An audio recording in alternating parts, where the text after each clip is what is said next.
terlalu barangkali seksi seperti silang pendapat antara presiden dengan mantan presiden atau rencana pencalonan Bu Ani di tahun 2019 2019 misalnya, ya. Tapi ya ini penting sekali terutama bagi pemerintahan Pak Jokowi JK.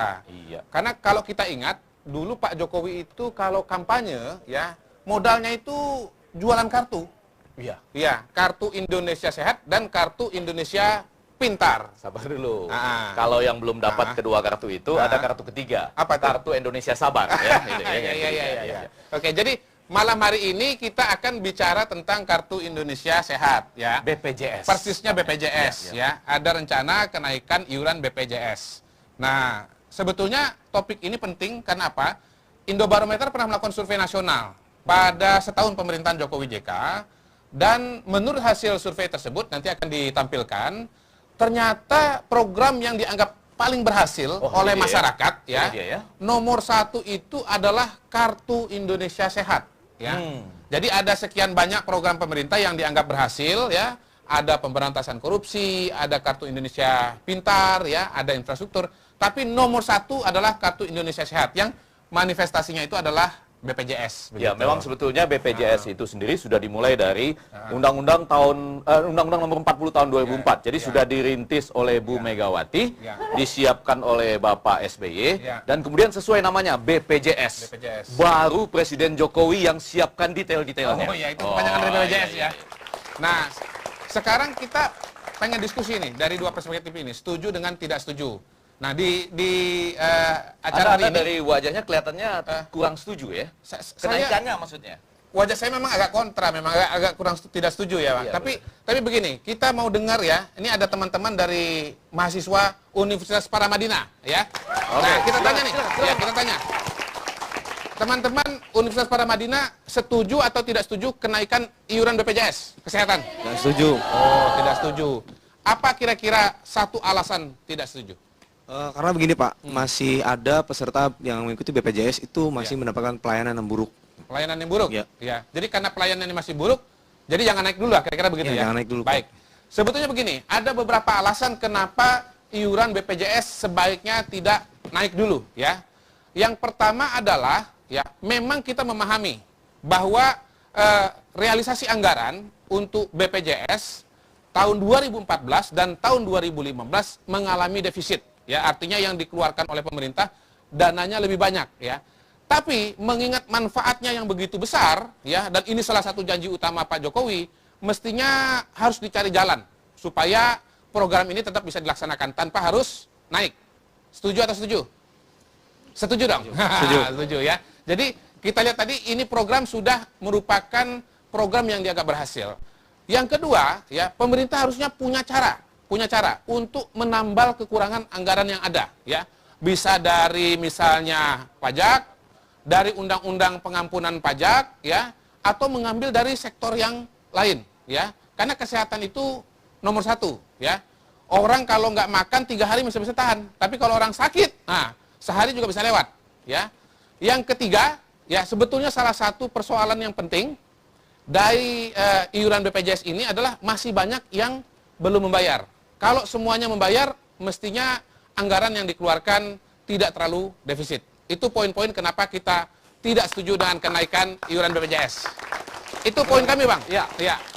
Saya berhadapan dengan teman-teman mahasiswa dari UI. Oh, ini macam-macam ya.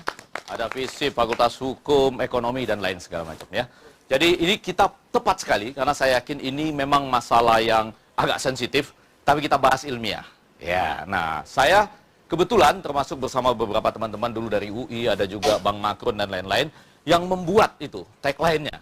Kalau gotong royong, semua tertolong. Itu kita-kita yang buat, rakyat yang buat. Dan kenapa ini kita anggap penting untuk naik?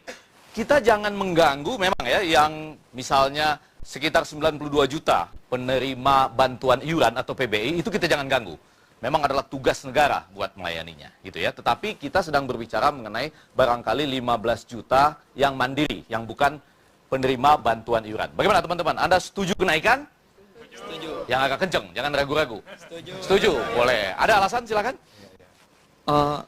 Sebenarnya kalau ditanya setuju ya tentu sebenarnya setuju karena seperti yang kita lihat tadi sudah disampaikan masalahnya, satunya orang-orang yang sudah daftar ini dia nggak bayar lagi gitu. Jadi ketika dia hanya bayar ketika dia membutuhkan pelayanan kesehatan. Ketika dia tidak butuh, masih belum ada kesadaran nih dari masyarakat untuk membayarnya. Jadi dan juga memang sebenarnya dibandingkan dengan asuransi-asuransi yang lain, BPJS itu besarannya memang masih terlalu kecil. Jadi nggak heran sebenarnya kalau defisit. Belum lagi gaya hidup masyarakat Indonesia yang kebanyakan gaya hidupnya beresiko seperti merokok, seperti makan makanan yang berlemak tinggi, itu penyakit-penyakit mahal semua lah ibaratnya. Anda jangan nyebut-nyebut makan berlemak tinggi ya, saya termasuk salah satu pelakunya soalnya ya. Tapi saya sudah dilindungi oleh BPJS. Tapi maksudnya Anda itu adalah bahwa memang ada keseimbangan yang perlu dicari, karena kita kan semua targetnya gotong royong. Iya. Ya, karena saya berpikir begini, itu kalau tidak dinaikkan dalam konteks gotong royong, terserah Anda loh. Karena kan sekarang nih layanannya itu berupaya untuk menyembuhkan semua penyakit atau keluhan yang ada kan. Jangan-jangan karena kekurangan biaya itu nanti Anda dibiarkan bisa setengah sembuh, ya, mau sembuhnya total apa mau setengah sembuh? Setengah sembuh itu sama dengan setengah mati loh kira-kira ya. Jadi pilihannya terserah Anda, kira-kira seperti itu. Tapi logika-logika tadi yang akan kita gunakan nanti kita bahas bersama ya. Baik. Ya. Nah, begini Bang Ege, ya. Tadi kan sudah kita lihat ya bahwa Kartu Indonesia Sehat itu salah satu program yang dianggap berhasil. Kenapa kira-kira dianggap berhasil? Ya, ini ada survei berikutnya. Ini nah, suara survei rakyat, berikutnya ya, ini ilmiah, berdasarkan ya. survei ya. Kalau tadi survei nasional, kalau ini survei di 5 kota ya dan lewat telepon. Ternyata kalau ditanya apakah dengan pelayanan BPJS terbantu atau tidak terbantu, mayoritas sekali mengatakan terbantu. Angkanya mencapai 72%. Ya. Jadi jarang-jarang ada program yang manfaatnya betul-betul dirasakan oleh masyarakat. Ya. Nah, pada poin ini sebetulnya menarik kalau kita flashback ya pada saat kampanye, dulu banyak yang mengatakan, ya apa itu Pak Jokowi jualannya kartu-kartu doang begitu. Sebetulnya kartu ini memang sudah terasa manfaatnya bagi masyarakat dan tidak salah kalau program ini dilaksanakan. Oke. Ya. Baik ya, jadi untuk membahas ini kan jadi ada yang merasa terbantu. Ya. Tetapi ada juga yang merasa terbantu karena pelayanannya, tapi tidak merasa terbantu untuk bayarnya. Nah, ini dua hal yang berbeda kan? Iya, Jadi di situ nanti yang kita akan bahas. Baik, kita akan bahas pada program babak berikutnya. Ya, dengan mengundang narasumber yang pasti iya. dari BPJS. Ada Saya BPJS. akan hadirkan Dr. Iksan dan Ya. Anda. Saya dari teman-teman buruh. Oke, ya, dari Ibu Kasbi ya? Ibu Nining, dari Kasbi. Satu, dianggap sebagai program yang berhasil dalam pemerintahan Jokowi karena yang menjadi anggota BPJS memang banyak banget, Bang. Ya. Sekitar 150 juta ya. 150 juta. 163 juta. 163 Ya. juta. Artinya kalau dari 240 juta penduduk Indonesia ini sudah sekitar 60% lebih. Ya. Nah, dan wajar juga terbantu. Saya sendiri juga ada teman, ada kenalan yang memang kemudian kalau ada penyakit parah akhirnya bisa tertolong. Yang kalau dia sendiri barangkali tidak bisa membayar begitu. Nah, sebetulnya bagaimana duduk perkara BPJS yang versi terakhir ini? Berapa jumlah peserta terakhir ini? Mungkin kita bisa tanya dengan Pak Ihsan dari BPJS. Jadi Dr. Iksan ini adalah kepala grup komunikasi, communication group dan hubungan antar lembaga. Ya. 163 juta sudah menggunakannya, termasuk saya loh. Saya peserta mandiri untuk saya, istri dan anak-anak ya. Itu tadi 72% sudah mengatakan di 5 kota ya. Suara Rakyat itu punya survei dan mengatakan terbantu. Kalau sudah sebanyak itu ya, apa memang betul? Ini saya biar sekaligus ini ya. Memang perlu dibantu, perlu ditambah lagi iurannya. Ya, jadi begini Bang Effendi. Jadi kalau kita lihat angka tahun 2014 audited ini, memang betul yang kami sampaikan pada kondisi 31 Desember 2014 peserta kita itu udah 133 juta.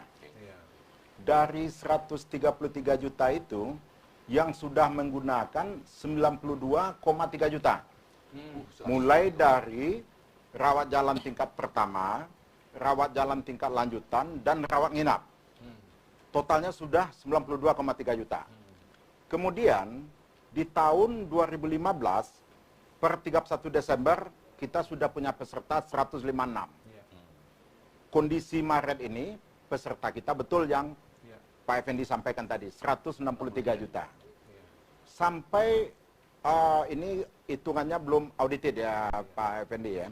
Jadi kalau mau agak Ya. lebih singkat sampai akhir 2015 berapa yang pakai? Yang Sudah pakai. 146 juta. Pak, Yang pakai. Ya. Yang pakai jumlah kunjungannya. Kami Yang jumlah kami kunjungannya. menghargai. Ya, jumlah saya kunjungannya. tidak Ya, Pak, ikut BPJS. 163 juta. Ya, betul. 146 sudah pakai. Kunjungan. Jadi ada cuma 17 juta yang tidak pakai, Ya. kurang lebih seperti Tapi itu ya. masalahnya kan apa ia harus naik, Pak, begitu ya? Ya. Dengan peserta yang begitu banyak, mestinya kan iuran yang ada itu jumlahnya sudah meningkat drastis. Jadi apakah harus naik begitu? Jadi ini yang kita mau jelaskan. Jadi sebetulnya ini ada peserta dengan kalau PBI penerima bantuan iuran itu kan dibayarkan oleh pemerintah. Ya. Kalau dengan pada sebut langsung ya, saja PBI sama dengan ya, saudara-saudara kita yang tergolong dalam keluarga Betul, miskin ya. dan hampir miskin. Betul, gitu ya. ya. Penerima bantuan iuran. ya itu dibayarkan oleh pemerintah.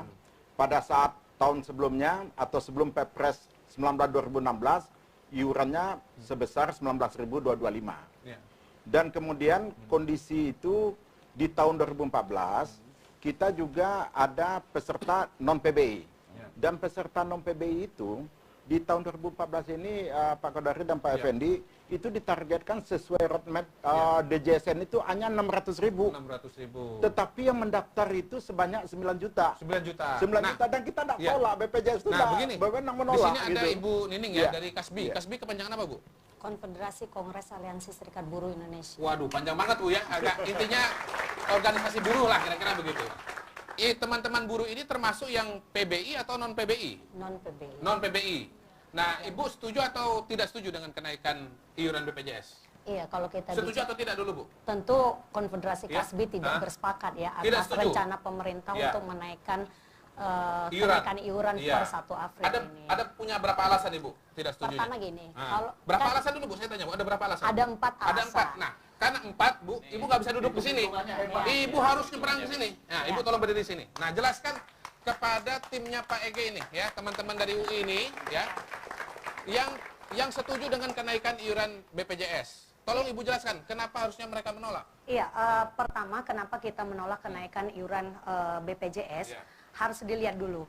BPJS ini adalah bagian pelaksana dari Undang-Undang Nomor 40 Tahun 2004 tentang Sistem Jaminan Sosial Nasional. Kalau kita bicara sistem jaminan nasional, ada tanggung jawab negara. Tapi Undang-Undang SJSN dan kemudian Undang-Undang BPJS ini adalah kemudian menjadikan ini adalah sistem asuransi sosial. Kalau kita bicara asuransi, artinya berdasarkan kepesertaan. Orang yang memberikan iuran itu justru bisa menerima manfaatnya. Bagi yang tidak menerima, ini ada baik yang memberikan iuran dan tadi dikatakan orang tidak mampu dengan orang yang termasuk kategori tidak mampu, semua penyakit itu ada limitasinya. Dan termasuk juga dari 5 program itu adalah semua berdasarkan asuransi sosial. Nah, kalau kita bicara asuransi sosial, kemudian kita bicara masyarakat fakir miskin tentang jaminan hari tua, itu tidak bisa orang miskin mendapatkannya. Ya. Kedua adalah, ini pikiran sesat yang menyatakan karena iuran ini harus dinaikkan karena semakin besar orang menggunakan BPJS ini. Kemudian kalau kita lihat logikanya, karena ini semakin besar orang menggunakan dan harus menaikkan iurannya, ini adalah kategori bisnis, bukan lagi jaminan Tapi sosial. memang kan realitanya defisit, Bu. Kan wajar kalau dinaikkan, Iya. supaya pelayanan tetap bisa berjalan Iya, dengan karena baik. gini, sejak awal Konfederasi Kasbi tidak bersepakat bahwa sistem jaminan sosial, kita bersepakat sistem jaminan sosial, Iya. tapi sistem jaminan sosial yang kemudian harus ada peran menjadi tanggung jawab selalu negara. mendukung Mbak Nining dalam Tapi banyak hal ya. kalau kita Tapi kalau bicara boleh kita lihat hasil survei ya, Iya. misalnya seperti apa publik di 5 kota gitu Baik, ya merasakan manfaat dari BPJS. Baik, Ya. kita lihat survei Tapi dulu. faktanya kan hari ini masyarakat mayoritas, coba dicek di Bekasi, Tangerang dan Iya. ini justru semakin mengeluh Boleh kita tentang lihat persoalan sedikit ini. ya. Kita lihat dulu. Iya. Bagaimana Silakan. layanan BPJS Kesehatan saat ini? Iya. Ini tenang Pak Iksan ya. Agak sabar, Pak Ini Iksan, ada survei ya. Nah. Buruk 47,6%, Iya. baik 35,4%, tidak jawab 17%. Nah, mungkin kata Pak Ihsan yang tidak jawab itu sebentar lagi akan mengatakan baik lah. Mudah-mudahan biar sama ya. Barangkali juga, Iya. ini mohon maaf ya, Iya. barangkali juga buruk sementara ini karena memang defisitnya besar. Defisitnya besar. Defisitnya besar karena begitu banyak yang kemudian tidak hanya yang Iya. dilindungi oleh negara, kemudian juga penerima upah dan pekerja, itu ya. Tetapi juga yang mandiri ternyata bertambah sangat tinggi. Dari hanya target 600.000 menjadi 9 juta ya. Sekarang kurang lebih 15 juta. Kira-kira begitu. Mungkin Bang Ege, kita berikan kesempatan kepada Pak Ihsan ya untuk menjelaskan kenapa ini harus naik ya. Bu Nining silakan duduk. Iya. Ini memang biasa demo, jadi kalau duduk nggak betah beliau ini memang ya. Silakan Pak. Boleh dong. Bapak biasanya duduk, kali ini berdiri Pak. Makasih. Biasanya duduk, kali ini berdiri. Adik-adik mahasiswa nih ya. Jadi saya mau jelaskan dulu. Kalau statementnya Bu Nining tadi, kalau pekerja penerima upah, karena Bu Nining dari serikat pekerja nih, kita nyatakan tidak naik. Tidak naik? Tidak naik. Jadi persentasenya pemberi kerja tetap 4%, dan pekerjanya 1%, tidak Pak, naik. katanya begini, kelas 3 layanannya dari 25.500 menjadi 30.000. Jadi naik 4.500 Pak. Yang ini yang saya tegaskan, karena Bu Nining dari serikat pekerja. Jadi peserta BPJS-nya, Bu Nining ini adalah golongan peserta penerima upah. Peserta penerima upah ini tidak naik. Jadi tetap komposisinya pemberi kerjanya 4%, kemudian pekerjanya 1%. Yang ada penyesuaian iuran itu adalah pekerja bukan penerima upah dan bukan pekerja. Atau yang lebih simpel disebut peserta mandiri tadi. Ini yang kita mau sampaikan, bahwasanya awal pada saat BPJS Kesehatan ini operasional, JKN yang dikelola BPJS ini operasional 1 Januari 2014, itu tadi yang kami sampaikan, iuran untuk PBI tadi sebesar 19.225. Kemudian yang PBPU tadi seperti yang disampaikan Pak Kodari tadi, kelas 3 itu 25,5.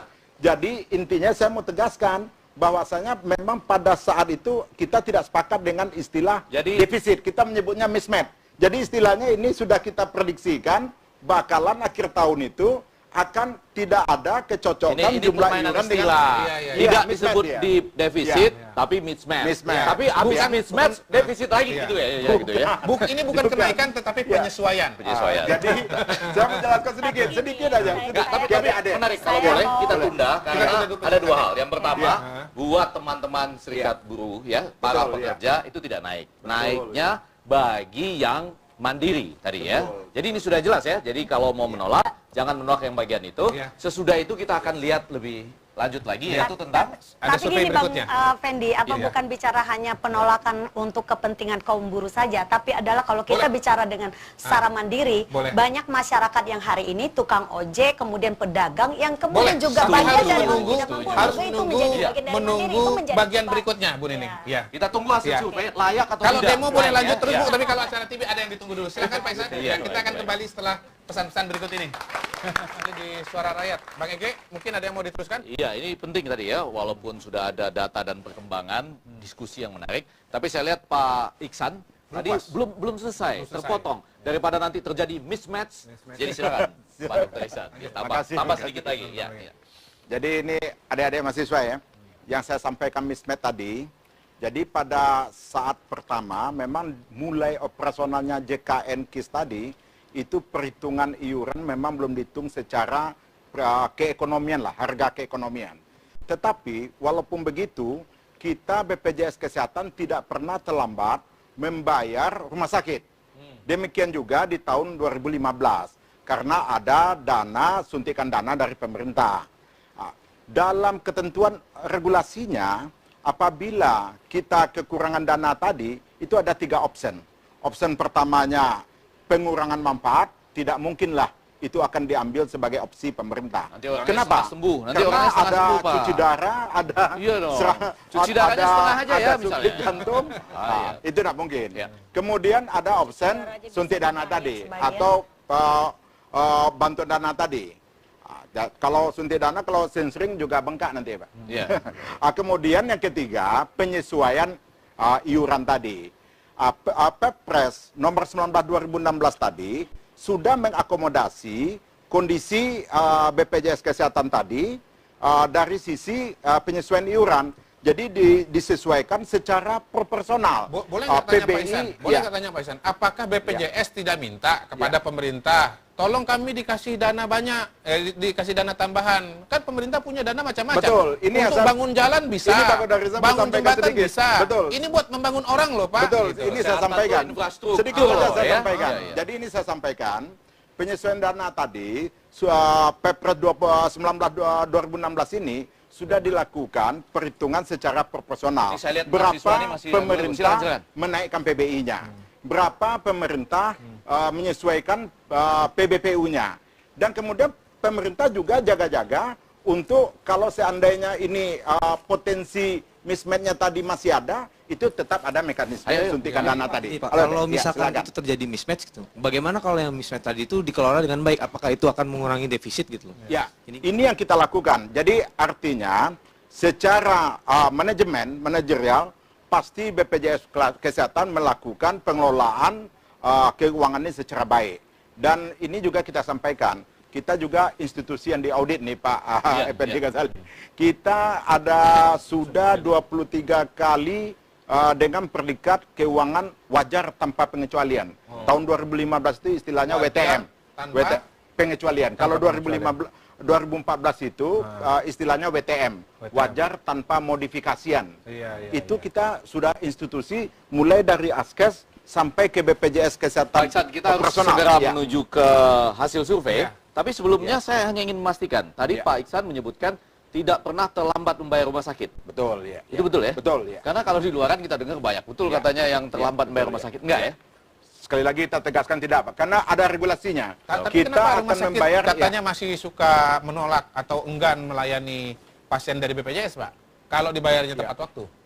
Ya, jadi ini yang kita mau tegaskan bahwasanya kita di setiap rumah sakit, Pak Kodari, ada BPJS Center kita. Dan itu bisa kita atasi dengan kehadiran BPJS Center kita di setiap rumah sakit kita. Oh ya, baik. Ya.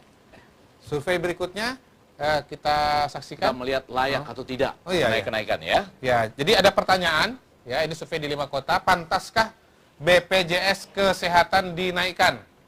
Yang mengatakan pantas 44,1%, yang mengatakan tidak pantas 46,7%. Ya sedikit lebih banyak ya, tapi kurang lebih lah. Jadi masyarakat ini juga agak terbelah ya, ada yang mengatakan pantas, ada yang mengatakan tidak pantas. Masih Ya. ada yang mengatakan tidak pantas, Ya. jumlahnya lebih besar, tapi Ya. sudah mulai ada yang berpikir bahwa pantas juga Ya. dinaikkan, Nah. supaya ada peningkatan kualitas dan Nah, ya. silakan Beberapa tadi ya. Mbak Nining, kenapa yang tidak pantas tadi dilanjutkan? Saya mau bilang gini, tadi Pak Ihsan menyatakan bahwa buruh sudah aman dan tidak usah khawatir. Kalau bagi kami adalah kita tidak bicara hanya perjuangan untuk kelas kaum buruh, tapi adalah bicara perjuangan untuk seluruh rakyat Indonesia, Pak Ihsan. Misalnya tadi? Contoh, misalkan kita bisa lihat orang yang tidak mampu bayar seperti pedagang, kemudian pengangguran, terus kemudian tukang ojek, Tapi bahkan sekarang beberapa tukang ojek udah masyarakat. banyak penghasilannya setelah ojek online. Oh, itu yang Grab itu. beda. Tapi Ojek kalau online dengan kita pangkalan beda nasibnya. ya, tapi Iya, kalau betul. kita bicara secara keseluruhan Iya. dari Sabang Ojek pangkalan malah lebih sampai bagus Merauke, main sinetron. itu Iya, lebih iya. besar orang yang tidak mampu. Karena boleh contoh misalkan di wilayah Bekasi, saya ini orang yang berdomisili di Bekasi. Kalau dulu masyarakat menganggap bahwa ini adalah program yang positif, tapi pasca dengan berbagai macam persoalan birokrasi, sulit menggunakan, dan kemudian ketika terlambat membayar itu diputuskan untuk penggunaannya. Contoh, sekarang ini ada buruh dari Tangerang yang mau menggunakan istrinya berobat tentang persoalan kanker. Itu ditolak seluruh rumah sakit Tangerang, bahkan dirujuk ke rumah sakit Darmais, dan itu harus menyediakan uang sekitar 40 juta. Kenapa, Pak Iksan? Kemudian itu nggak bisa dilakukan operasi boleh dong, karena dijawab, Pak perusahaan Iksan. tidak Ya, mampu. silakan. Nah, itu bagian dari jadi- contoh ya, dan termasuk kaum buruh banyak tidak menggunakan dana iuran BPJS-nya, di mana kita tahu buruh dalam satu keluarga bisa 2 punya anak, 1 istri, itu banyak yang Boleh tidak tanya, menggunakan. kita tanya nggak Mbak Nining, kenapa Pak Tapi Ihsan kejadian saya seperti tidak itu bisa sepakat terjadi? kalau misalkan alasannya, Jadi begini karena nih, Bu. gini Jadi Pak kita Ihsan, sampaikan dulu Pak sedikit. Ihsan, saya tidak sepakat dengan kenaikan alasan adalah karena Ya. semakin besarnya masyarakat Ya. menggunakan ini, Betul, dan ya, kemudian itu harus menjadi beban masyarakat. Karena harus diingat, Betul ya. esensi dari membuat sistem jaminan sosial nasional ini adalah bagaimana Saya sampaikan dulu sedikit. ini adalah menjadi tanggung jawab negara Boleh, gitu boleh. loh. Saya sampaikan sedikit bahwasanya kalau untuk untuk pelayanan kesehatan tadi, itu sistemnya kalau di Bu, ini silakan. Ya. Ya. Kita- Soalnya kalau situ saya kalau udah mulai berdiri ini saya agak khawatir nih apa ada Tenang, mana. aman kok. Nah, terus gimana? Jadi pelayanan kesehatan itu dengan adanya Perpres 2016 ini sudah pastilah manajemen BPJS Kesehatan melakukan perbaikan pelayanan, Tapi baik kan kuantitas dan kualitas. Tapi tetap logikanya Tunggu adalah sebentar dulu, Bu. bisnis, Pak. Saya sampaikan. Sabar, Bu, sabar, Bu. Ya. Ini asuransi sosial ya. Ya. Jadi saya mau sampaikan, pasti ada peningkatan kuantitas dan kualitas. Ya. Kita akan lakukan rasionalisasi tarif, kita akan lakukan penambahan jumlah paskes, baik paskes tingkat pertama maupun paskes tingkat lanjutan. Dan kita kemudian melakukan pelayanan kesehatan yang berbasis komitmen kinerja di fasilitas tingkat.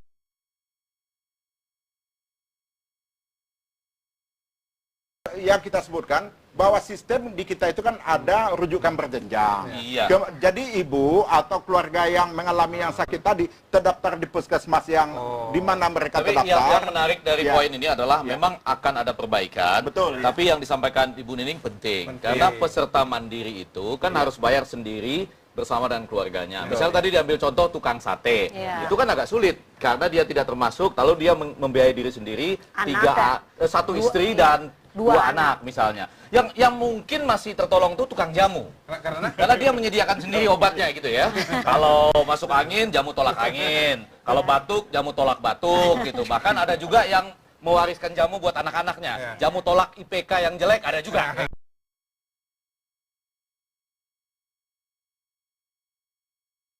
Nah, Ibu percaya nggak Ya. bahwa itu mekanisme bisa diperbaiki? Kalau kita pada prinsipnya adalah tidak hanya bicara tentang persoalan case-nya, tapi adalah kita bicara prinsip awalnya, Ya. yaitu di mana kita bicara tentang sistem jaminan sosial nasional, yang seharusnya adalah ada peran dan tanggung jawab negara, yang kemudian kita tahu bahwa undang-undang, karena sebagai pelaksana dari undang-undang SJSN, tentu ini adalah sebuah, kalau tadi dibilang, saya Tapi bilang kan dari awal sistemnya sekarang sudah ada, Bu, Iya. seperti ini.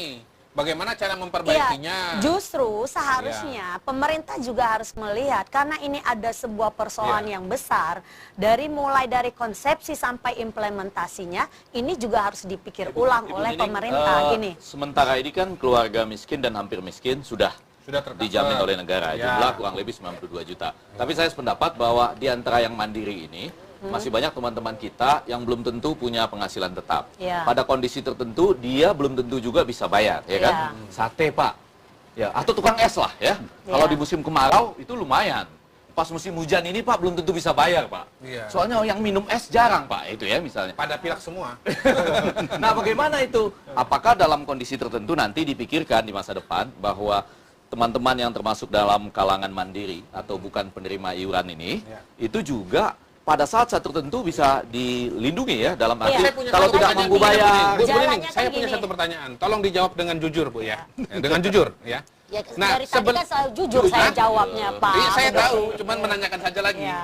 Jadi sebetulnya sebelum dengan setelah ada BPJS Kesehatan ini, menurut Ibu lebih baik dulu atau sekarang?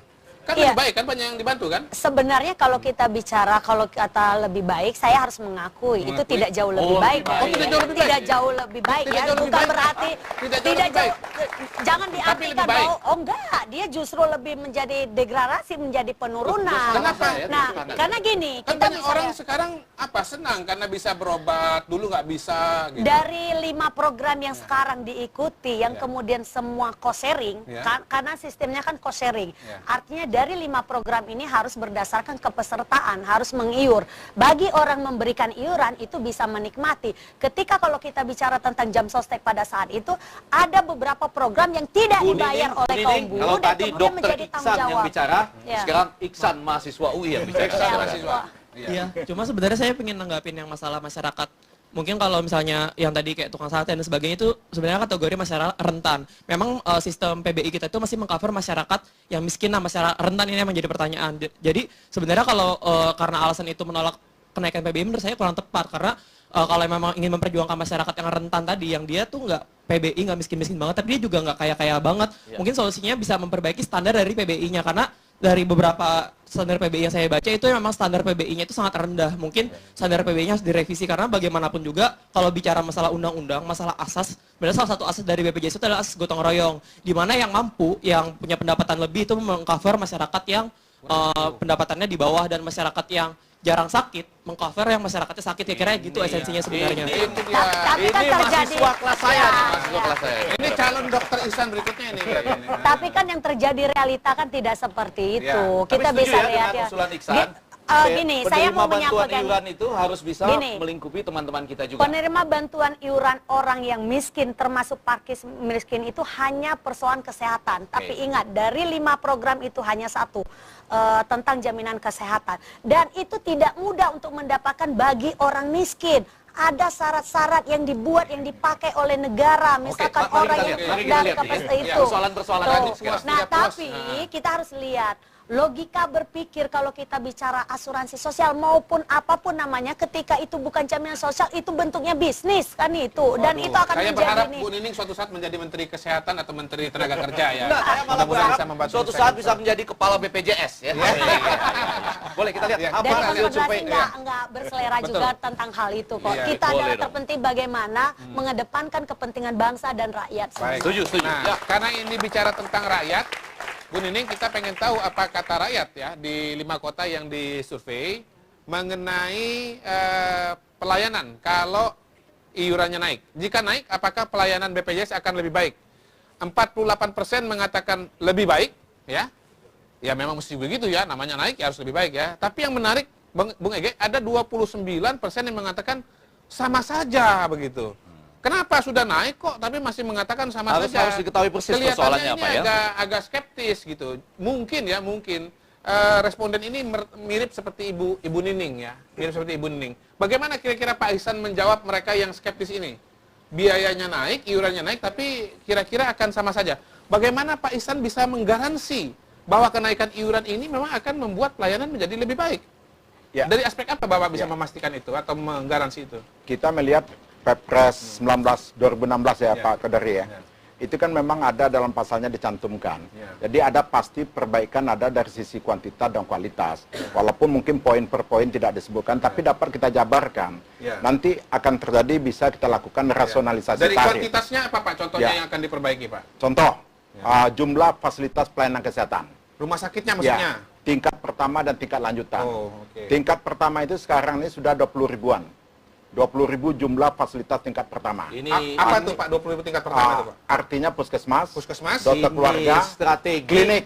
Iya, ini Klinik. strategi Ya. untuk menjemput bola. Sebetulnya betul, BPJS itu Ya. juga bisa belajar pengalaman jamu sekeliling kompleks. Betul ya? Itu kan keliling ya, menawarkan untuk sehat segala macam. Jadi ini ada fasilitas-fasilitas yang mulai dibangun Betul, dekat-dekat warga supaya tadi Ya. tidak birokrasinya tidak Betul, rumit, ya. tidak ditolak dan lain Dan sebagainya. jumlah itu akan mencukupi sampai 36.000. 36.000. Kemudian fasilitas tingkat lanjutan rumah sakit, baik rumah sakit pemerintah dan swasta, Ya. itu kita akan tingkatkan lebih dari 2.000. Ya. Sekarang posisinya 1.800. Ya, ya. 1.800 ini 50% sudah ada rumah sakit swasta yang kerjasama sama kita. Iya. Dan kemudian yang juga kita mau sampaikan peningkatan dari distribusi peserta. Jadi selama ini kita satu dokter 5.000 peserta. Satu dokter? 5.000 peserta ketentuan kita, Oh. tapi distribusi itu tidak dapat terlaksana dengan Itu baik. dokternya pingsan apa enggak Pak? Itu yang mau kita sampaikan. Oh, iya, iya. Tidak Itu dapat terlaksana dengan baik. sama Pak. Ya. Itu bukan cuma dokternya yang pingsan, Ah. yang antri juga pingsan. 5.000. Ini kondisi yang sebelum Tapi saya anu, kalau sebelum Boleh bertanya, Ya, rasio sebelum. ideal berapa sebetulnya yang Ya. diinginkan oleh Jadi BPJS? kondisi Satu dokter itu berapa yang pasien? 1 banding 5.000 itu tetap, tapi dengan distribusinya merata Pak Kadori. Oh. Jadi dengan distribusi yang merata tadi, kalau kita hitung-hitung 10% yang dapat layanan Ya. atau mengakses pelayanan, Ya. itu 10% kan 500 orang. Begi- Dibagi begitu. 20 hari Ya, kerja cuma sedikit. memang begitu Jadi ini realitanya yang Bu bisa- Nining. iya. Satu dokter kita 5.000 orang. Saya Mohon mengatakan dimaklumi Bu gini, Nining. ini kan keluhan pemerintah Ya, Ibu kan jangan ini marah-marah yang sebentar terus. dulu. Saya nggak Oh, marah, oh, nggak tapi marah. saya bersuara Oh, dengan iya. hati nurani dari Agak kaum lantai, buruh ya, dan ya. rakyat Agak Indonesia. lantai. Karena kalau tidak ada yang mengkritik, kalau Tidak tidak ada. ada yang berani, Iya. siapa yang memberikan untuk perbaikan untuk Kemudian kepentingan saya mau bangsa? sampaikan sedikit ini. Saya mengatakan Ya. ini, Saya boleh nanya Sekarang nggak kan- berdasarkan hasil survei Iya. bahwa lepas dari suara Bu Nining yang menyuarakan hati nurani rakyat, kita dukung sepenuhnya. Iya. Tapi ada juga yang mengatakan kalau naik, pasti pelayanannya akan lebih baik. Gimana Bu Nining melihat ini? Ya, kalau kita lihat dulu esensi kenapa misalkan pemerintah mendorong dari jaminan jam sostek berubah menjadi BPJS, ini kan berangkat dari persoalan keluhan pelayanan birokrasi yang begitu sulit. Ternyata berharap dengan kemudian ada perbaikan hal ini, ternyata tidak jauh beda kok birokrasi, terus kemudian tidak mudah untuk menggunakannya, dan itu realita dari keluarga saya saja yang menggunakan mandiri yang setiap bulan membayar kelas 1 itu juga ketika datang ke rumah sakit, beberapa rumah sakit di Jakarta ditolak kok gitu. Itu kan realita berarti gitu ini loh. persoalannya Bu Nining bukan cuma Tapi sekedar gini, saya mau mengatakan gini Bang Hodori, ini kan keluhan dari pemerintah, ini peserta semakin banyak, biaya yang harus dikeluarkan semakin banyak. Artinya seharusnya kan pemerintah harus berpikir bagaimana membuat rakyat ini bisa hidup pola sehat. Caranya apa? Jangan lagi buruh semakin ditekan, upahnya semakin murah. Bagaimana kita mau bicara tentang persoalan untuk mengkonsumsi nutrisi dan kemudian makanan yang sehat. Yang jelas begini. Dan kemudian Jadi buruh semakin diperhatikan dan kemudian ada dokter layanan primer yang melayani setiap kelurahan itu, Pak. Betul. Jadi bukan cuma sekedar persoalan iuran naik atau tidak naik, tapi juga ini perlu revolusi mental. sepakat dengan kenaikan iuran ini, tadi saya sudah jelaskan bahwa prinsip dan logikanya ini adalah bukan lagi jaminan sosial, tapi adalah asuransi sosial. Ketika kita bicara asuransi sosial, artinya disinilah ada peran bicara tentang persoalan bisnis. Nah, di mana kita tahu ini kan keluar dari prinsip undang-undang konstitusi negara kita, di mana turunannya undang-undang SJSN dan PPJS ini adalah justru memberikan sistem asuransi dan kemudian ruang bisnis. Pertanyaan kita, ketika pemerintah mengeluhkan banyaknya orang sakit, banyak menggunakan, ini kan seharusnya menjadi evaluasi pemerintah. Kenapa semakin meningkat? Artinya kita bisa lihat bahwa pendapatan rakyat tidak lagi bisa memberikan nutrisi dan makan yang untuk memberikan gizi yang sehat untuk rakyatnya, kan itu. Ya, waktu kita terbatas ya, tapi poin yang bisa ditambahkan, pertama, kalau bisa pemerintah mencari sumber pendanaan lain untuk menutup defisit, dan yang kedua, tolong BPJS ya Pak Ihsan ya, juga mendorong supaya pembayaran iuran itu lebih baik dibandingkan dengan sebelumnya. Baik, ya jadi itu Bang Ege topik kita hari ini ya. Ada macam-macam perspektif ya, ada yang setuju, ada yang tidak setuju. Masih banyak yang harus dilakukan BPJS kalau gotong royong semua tertolong ya. Karena ini memang bukan hanya program unggulan dari Bapak Jokowi, tetapi juga masyarakat sudah mulai merasakan manfaatnya. Yang penting masing-masing sudah tahu perspektif sehingga kemudian ya masyarakat memahami dengan lebih baik.